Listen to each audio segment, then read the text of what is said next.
Today on the Home Winemaking channel, I'm going to share some of the tools that I found to be essential in maintaining a small vineyard like this. If you have a small vineyard and you are interested in some of the more obscure vineyard related stuff, make sure to check out my Patreon page, patreon.com/makewine, where I'm more likely to post some of that real niche knowledge that really isn't going to be particularly successful on YouTube. Now I'm going to guess there's probably at least one thing I'm going to share here that you didn't know about and wish you did if you have a small vineyard. Something you're really going to need to have is a couple different types of hand pruners. In the springtime or even over the winter time, you're usually going to do some pretty aggressive pruning back of your grapevines. So what I like to use for that are these Corona kind of heavy duty bypass pruners, and they'll cut up to a 3/4 inch cane, which is really going to be more than I'm ever going to cut when I'm doing that heavy pruning. Usually the biggest stuff's going to be maybe a 1/2 inch.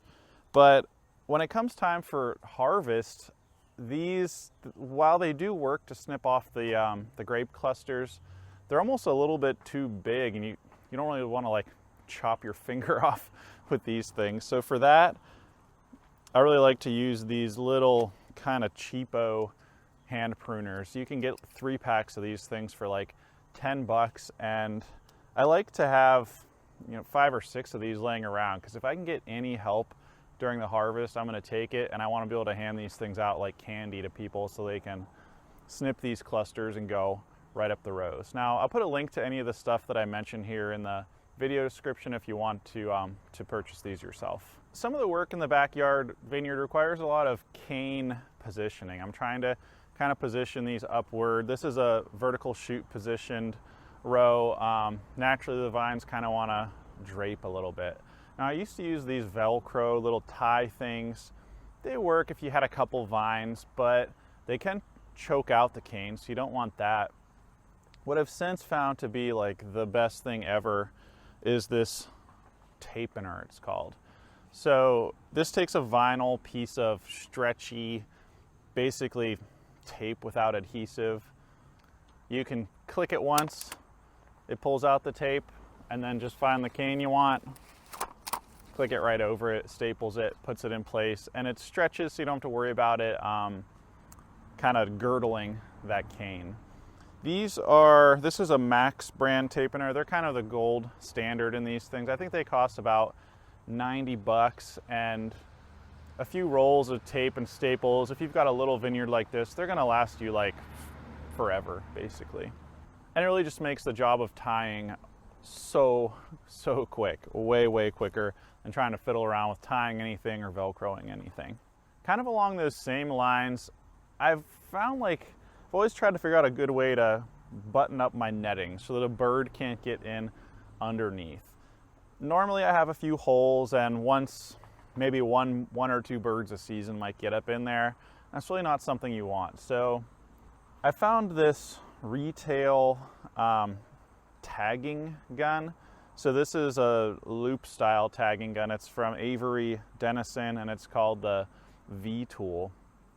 And basically what I'll do is I'll just go along the bottom of my net and put a teeny little loop to button these things up. When it comes time to remove my nets, I can just rip them apart. And I found that to be about the best thing possible. The loops I'm using are 2.5 inch loops, which works out to be something like a 3/4 inch circle when it's looped.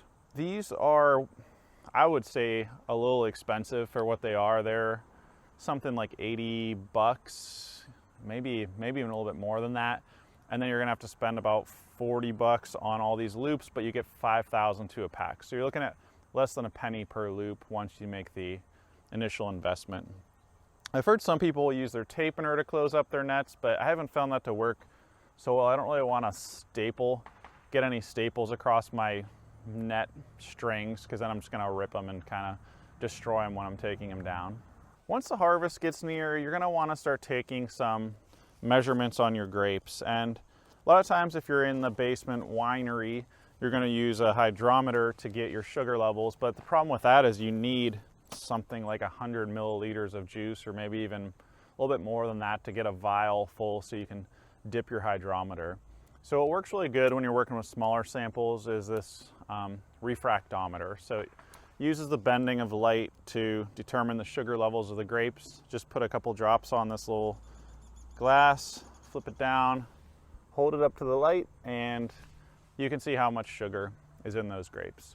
I'll usually average something like 50 berries. Some people will say to average 25 clusters or so, but when you're dealing with a small vineyard like this, that's a lot of clusters to risk. So I'll average about 50 berries, and usually I'll figure that my real sugar levels are about 1% less than what I'm measuring, because I just am not getting into those berries inside the clusters. I almost always find that when it comes time to crush, I'm about 1% lower than the measurement that I picked off those 50 berries. Most vineyards are going to use this high tensile 12.5 gauge wire to basically trellis the vines. And what I use and what most people are going to use are these ratchet style wire strainers. So that keeps the wires tight. Every year I'll go through and click it a couple clicks if it gets a little saggy.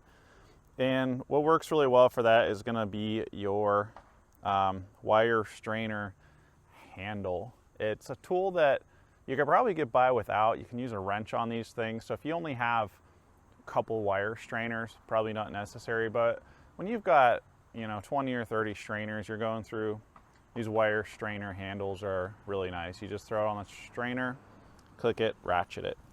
Where I live on the East Coast, we get a lot of, I would say, excess growth. So it's important to hedge the vineyard usually about 2 to 3 times a year. So these will start to drape over and it'll start to shade the sun, like block the sun from the berries, which is the last thing I want. So what's really nice for that is going to be a battery powered hedge trimmer.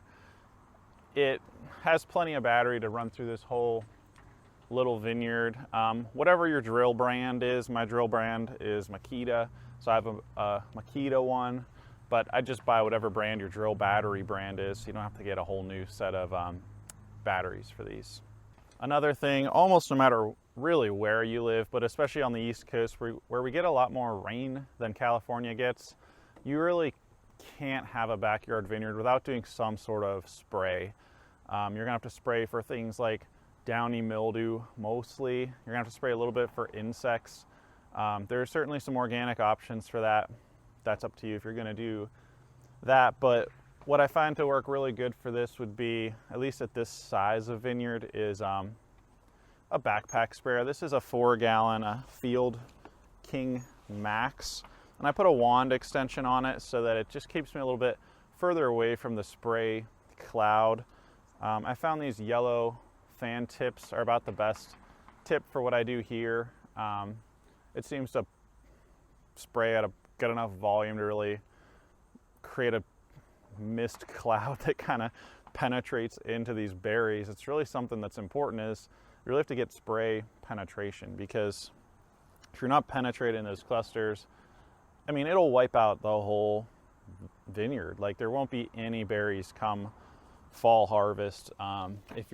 You could be spraying, but if you're not getting the clusters, it's just not going to be successful. And when harvest comes around, some people really like these picking bins. I have a couple of these laying around. You basically throw them over your shoulder like this, and then you can throw the berries in the picking bin. Some people like just normal bins where you can kind of get on your knees and pick and drop the berries into the bin. It's all kind of personal preference. If you get a picking bin like this, I put a little zip tie here so that the strap doesn't keep falling off on you. But these tend to work pretty good. I keep a couple of these around for my grape picking friends, so they have kind of whatever they want. Keep them happy so they keep coming back to pick grapes. And then another thing, if you live in a northern climate, this is going to be really important, is some kind of way to hill up your vines so that you can protect those trunks from cold damage, or something called crown gall, which can split your trunks and kind of really destroy the productivity of that vine. So what I'll use to hill up these vines is this really heavy duty garden hoe. Some people call it a grape hoe, some people call it a cotton hoe. This is from a brand, Rogue. And these are made out of old plowing discs. So they're really hard metal. They'll outlast you for sure. But I find these to be pretty good because any other little lightweight hoe is just not gonna break through and heal these up in any efficient amount of time. That pretty much covers all the essential vineyard tools that I've at least can think of off the top of my head. If there's anything you think I'm missing here, make sure to mention in the comments below. And if you haven't yet subscribed to my channel, make sure to click the little subscribe button and like the video if this was helpful. Thanks for watching.